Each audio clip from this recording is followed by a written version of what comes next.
అతిలోక సుందరి శ్రీదేవి బోరున ఏడ్చింది. ఎంత కంట్రోల్ చేసుకున్నా కన్నీళ్లు ఆగలేదు. ఆమెను ఓదార్చడం ఎవరి తరం కాలేదు. ఇంతకీ శ్రీదేవి అంతలా బాధపడడానికి కారణం ఏమిటని అనుకుంటున్నారా?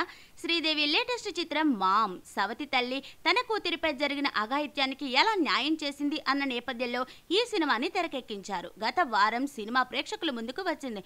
ఈ సినిమాలో పాక్ నటులు అద్నాన్, సజల్ కీలక పాత్రలు పోషించారు. గతంలో భారత్లో పాకిస్తానీ నటులను నిషేధించిన నేపథ్యంలో అద్నాన్, సజల్లు ఈ సినిమా చూడడానికి కానీ ప్రమోషన్లో పాల్గొనడానికి కానీ ఇక్కడకు రాలేదు. దాంతో శ్రీదేవి ఒక్కరే ప్రచార కార్యక్రమాల్లో పాల్గొన్నారు. ఈ సందర్భంగా శ్రీదేవి వారికి ధన్యవాదాలు చెబుతూ ఓ వీడియో పోస్ట్ చేసింది. అద్నాన్ జీ, సజల్ మీరిద్దరూ మామ్ సినిమా కోసం పడిన శ్రమ మాటల్లో చెప్పను. మీరు లేకపోతే ఈ సినిమానే లేదు. మీ ఇద్దరికి చాలా రుణపడి ఉంటాను అని చెబుతూ శ్రీదేవి ఏడ్చేశారు. ఒక్కసారిగా ఏడ్చేసింది శ్రీదేవి. ఇప్పుడు ఈ వీడియో వైరల్ అయింది.